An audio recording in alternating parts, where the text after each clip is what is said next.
Under the bustling bridge at Ikeja, amidst the chaotic chatter of traders and the rhythmic honking of buses, sat a small but famous hair salon owned by Títílọlá.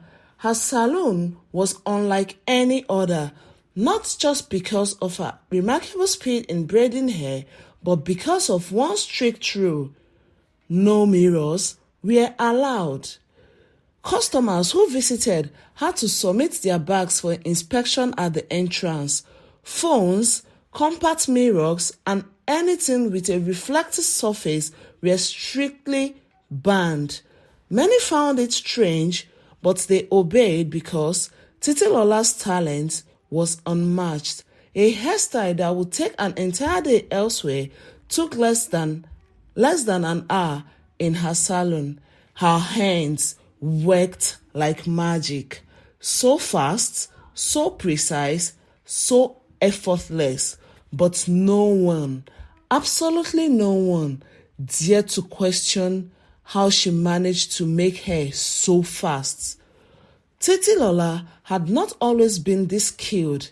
In the early days of her salon, she struggled to attract customers. Weeks went by with barely anyone stepping in. Desperate and on the verge of closing her business, she visited Baba Egbe, a renowned herbalist, deep in the hearts of Ibadan. "Baba, I need customers," she said. "I need success," she pleaded, willing to do anything. "I want to get a house on the island. I want my business, my salon, to be known to the well and mighty, to be known throughout the spheres of Lagos and outside Lagos. I want to own a house. I want to own a Benz," she pleaded with Baba. The herbalist gave her a charm and performed an incantation. Then he looked her in the eyes and spoke in a deep and commanding voice. "From today, your hands will never tire. Your speed will be unmatched.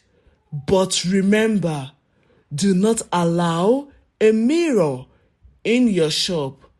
If you do, everything will be revealed. You are going to run mad in 7 days." Títílọlá agreed without hesitation. That night, as she prepared for the next day's work, she saw something strange in her shop's dim candlelight. A shadow moved behind her. It was an old woman with wrinkled skin, hollow eyes, and 5 long, thin hands. She didn't speak. She only stood beside Títílọlá, watching. When morning came, the old woman remained unseen except by Títílọlá. And just as Baba Egbe had promised, customers flooded in from far and near in luxurious cars. There was a queue for everyone that wanted to make their hair. She started to make forms available. You need to pre-book and make payments for pre-booking before you can make the actual hair that you would pay for. She braided everyone's hair in record time. Never feeling tired, she worked, and the old woman walked beside her, silent, unseen, but always present. But Títílọlá never forgot the warning. For years, no one questioned Títílọlá's rule. That was until Anike, a young and curious woman, decided to test the mystery. She had heard rumors about the salon, about Títílọlá's impossible speed. Something wasn't right, and she was determined to find out. Hiding a small pocket mirror in her wrapper, Anike walked into the salon, pretending to be an ordinary customer. Títílọlá inspected her bag, as usual, but found nothing suspicious. As soon as Títílọlá began braiding Anike's hair, Anike carefully took out the hidden mirror, and then she saw it. Reflected in the mirror was not just Títílọlá, but an old woman with 5 hands, weaving through the strands of her hair with supernatural speed. Anike's blood ran cold. Her hands trembled. She screamed in shock. "There is an old woman with 5 hands doing our hair," she shrieked as she ran out of the salon in terror. The other customers, now filled with fear and curiosity, rushed to find mirrors.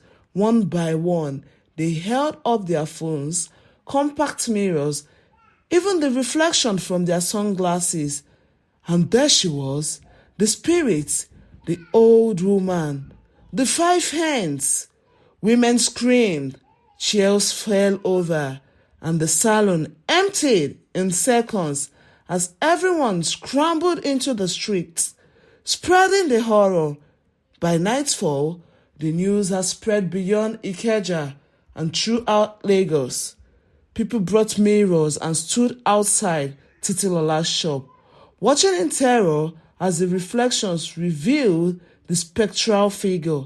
Títílọlá, trapped and exposed, fell to her knees. She knew this was the end. The following morning, she returned to Baba Egbe, begging for a way to undo the curse, but the herbalist only shook his head. "You broke the rule, Títílọlá. Now you must live with the consequences. And don't forget, and on the 7th day, madness is going to set in." And just like that, the spirit abandoned her. Títílọlá's speed vanished. Her hands became slow, ordinary, and weak. Her salon, once filled with eager customers, became a ghost town. No one wanted to patronize her. People came in just to take a glimpse of her shop after hearing the story. She was left alone with nothing but regret. Days turned into weeks, weeks into months. Títílọlá wandered the streets, speaking to unseen figures, her mind lost to the torment of what she had done. The whispers of the old woman never left her ears. Eventually, she had stopped braiding hair altogether. She was seen sitting on the steps under the bridge at Ikeja, Lagos, mumbling to herself, her unskilled hands trembling in the air as if still waving invisible braid. And so, whenever you pass under the bridge at Ikeja and see a mad woman sitting on the steps, whispering to herself, remember this, that is Títílọlá.